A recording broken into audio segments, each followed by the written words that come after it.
മാത്രമുണ്ടായിരിക്കട്ടെ, ക്രിസ്തുവിൽ എല്ലാവർക്കും എൻ്റെ സ്നേഹവന്ദനത്തെ അറിയിക്കുന്നു. പ്രിയരെ, ബൈബിളിനകത്ത് വളരെ അനുഗ്രഹിക്കപ്പെട്ടൊരു വാക്യമുണ്ട്. അതിങ്ങനെയാണ്. വെളിപ്പാട് പുസ്തകം 3-ാം അധ്യായം അതിൻ്റെ 8-ാം വാക്യത്തിൽ ഇങ്ങനെ പറയുന്നു: ഞാൻ നിന്റെ പ്രവൃത്തി അറിയുന്നു, ഇതാ ഞാൻ നിന്റെ മുൻപിൽ ഒരു വാതിൽ തുറന്നു വെച്ചിരിക്കുന്നു, അത് ആർക്കും അടച്ചുകൂടാ. നിനക്ക് അല്പമേ ശക്തിയുള്ളൂ, എങ്കിലും നീ എൻ്റെ വചനം കാത്തു, എൻ്റെ നാമം നിഷേധിച്ചിട്ടില്ല.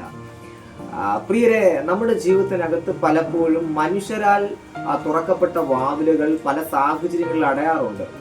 എന്നാൽ കർത്താവ് തുറക്കുന്ന വഴികൾ അല്ലെങ്കിൽ കർത്താവ് തുറക്കുന്ന ഡോറുകൾ അടയ്ക്കാൻ മനുഷ്യരാൽ കഴിയുകയില്ല. നമ്മൾ പലപ്പോഴും മനുഷ്യരിൽ ആശ്രയിച്ച് ചില വാതിലുകൾ നമ്മൾ തനിയെ തുറക്കാറുണ്ട്. എന്നാൽ അതിൻ്റെ എല്ലാം ഒരു റിസൾട്ട് എന്ന് പറയുന്നത്, അതിൻ്റെ എല്ലാം റിസൾട്ട് വളരെയധികം വേദനിപ്പിക്കുന്നതാണ്. കാരണം അത് പെട്ടെന്ന് അടയുന്ന ഡോറുകളാണ്. എന്നാൽ വചനം പറയുകയാണ്, ഇതാ ഞാൻ നിന്റെ മുൻപിൽ ഒരു വാതിൽ തുറന്നു വെച്ചിരിക്കുന്നു.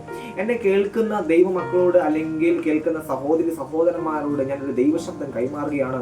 നിങ്ങൾക്ക് വേണ്ടി ഒരു വാതിൽ ദൈവം തുറന്നു വെച്ചിരിക്കുകയാണ്. അതിലേക്ക് എൻ്റർ ആകുന്ന സീസണാണ് ദൈവാത്മാവ് തുറക്കാൻ പോകുന്നത്. ഈ വചനങ്ങളെ നിങ്ങൾ സ്വീകരിക്കുക. God bless you all.